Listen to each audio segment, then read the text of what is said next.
a diet such as keto should be done under medical supervision, under a professional. Please realize that do not put weight at the cost of life. That's really, really important. And especially these are the examples that we're setting for the youth. A very tragic news that came to fore of a Bengali actress, Mishti Mukherjee, who passed away after a keto diet went wrong, has left us in a frenzy. And I have with me nutritionist Pooja Makhija to give us a perspective and insight into the fad diets that are doing the rounds, keto being one of the most popular.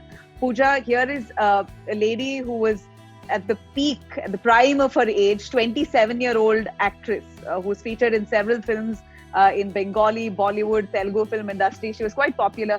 She resorted to keto diet to shed some weight, and that went horribly wrong. Her kidneys failed and she passed away out of severe pain.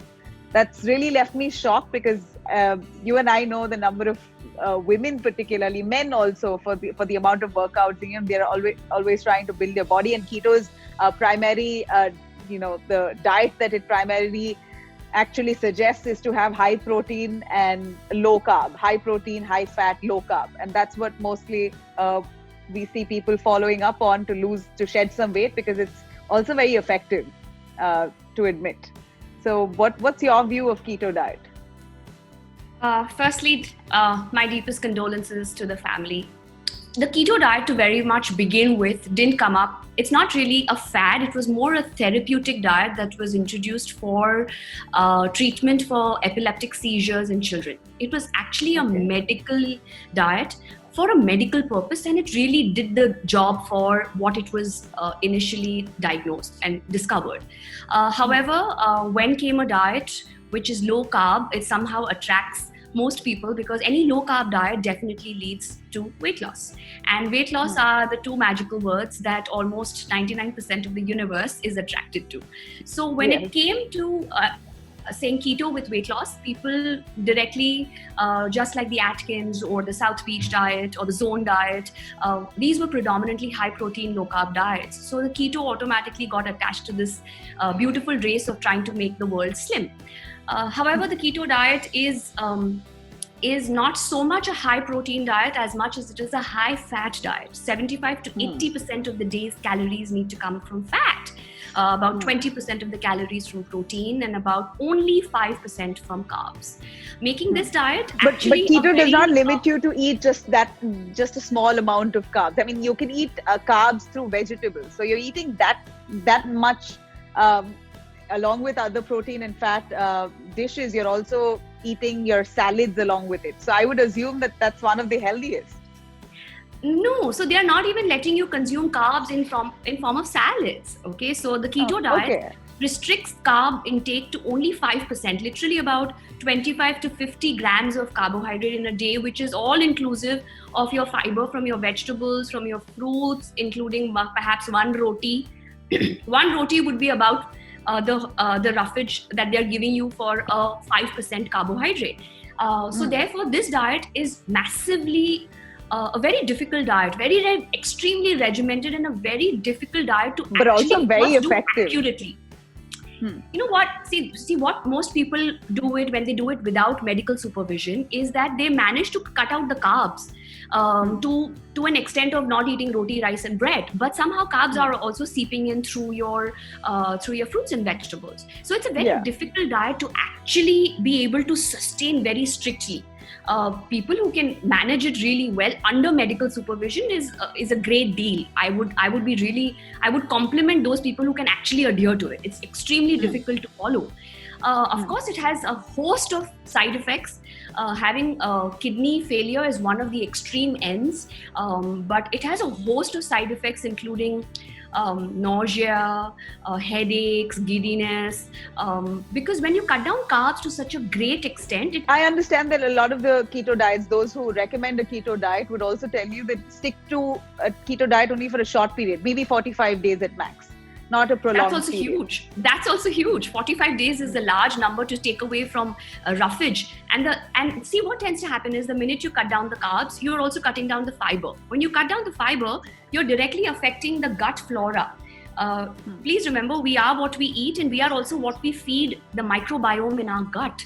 And this gut flora or the microbiome has a diversity which keeps us alive, which absorbs our vitamins, which gives us better sleep, which gives us the happy hormones, which gives us serotonin, which removes depression, which gives us so many important functions are done by the gut microbiome. But when you cut out the fiber, you're killing the microbiodiversity. And when there is a dysbiosis, everything goes wrong mentally and physically. So yes, you may do it for 45 days, but then what? If you knocked off even 10 kilos in 45 days, but then what? When you're coming back to eating dal, roti, sabzi, fir kya hoega? So you're still gain back all that weight you've lost.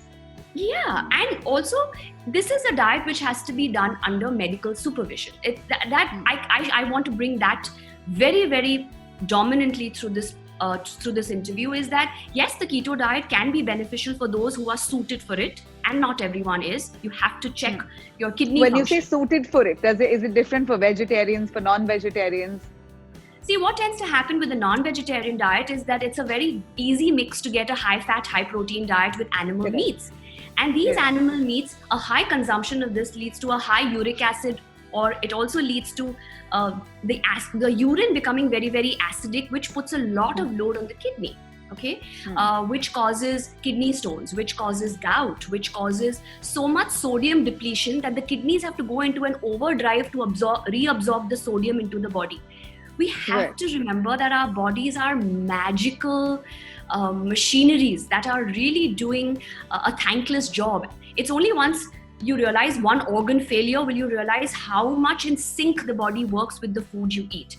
And a keto diet is a very classic example of when things can go really wrong. People who have chronic kidney disease have to be very vigilant, and there are so many who may have it at a very silent level and may do diets such as keto just because it's trendy, and then have incidences like we are discussing today. You've trained a whole load of celebrities, including Deepika Padukone. You've guided her. I'd like you to give us a quick lowdown. And first of all, do you believe in diets at all? And if you do, what kind of a diet is best suitable for those looking, to lose weight quickly? Is there a theory of quickly? No. I'm sorry to burst the happy bubble that I'm going to come up with this beautiful answer that I helped any celebrity do a quick job. No, not really. Yeah. There is no quick weight loss, please. Weight loss is something that has to be worked towards. It's a lifestyle approach. And if it's not a lifestyle approach, it's not going to be sustainable. So I would never. So Deepika follows a very daily diet, just like the diet that you and I would follow. So whether it is idlis for breakfast or it is dal chawal for lunch, you have to remember, guys, weight loss is not a destination. Oh, I lost 5 kilos. Oh, I lost 20 kilos. Food and you is a lifelong relationship. It has to be done with science and with due reverence to this body. Your body is uniquely the one body you're going to get. What's the best way to go about building that muscle and staying safe? So always remember that for your body to be able to use the protein for muscle building, it requires the backup of carbohydrates to do the job.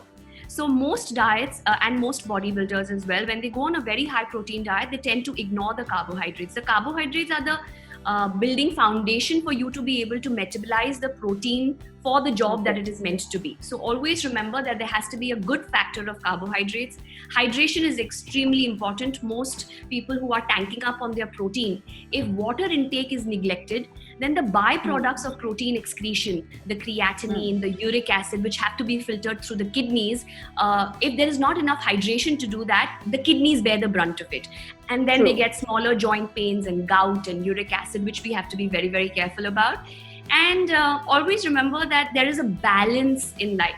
High protein has to be done for a short period of time with good carbohydrate and fat and good hydration and sleep to give a body build. Just proteins never do the job. It can be done. So as long as you are listed, remember, the car needs everything to fuel, to run. Just the petrol or just the coolant doesn't do the job. So if you're going to make sure that you have a beautifully always running car, you have to make sure that all the micronutrients and macronutrients are given to the body well. We always feel that a different diet is a more effective diet. We always feel that, oh, don't eat the roti like this, but eat it like this is going to be more effective. Something that is different. It has to spark and a quotient of intrigue. So to say, our Indian thali is one of the most balanced, natural, healthiest ways to absolutely. eat.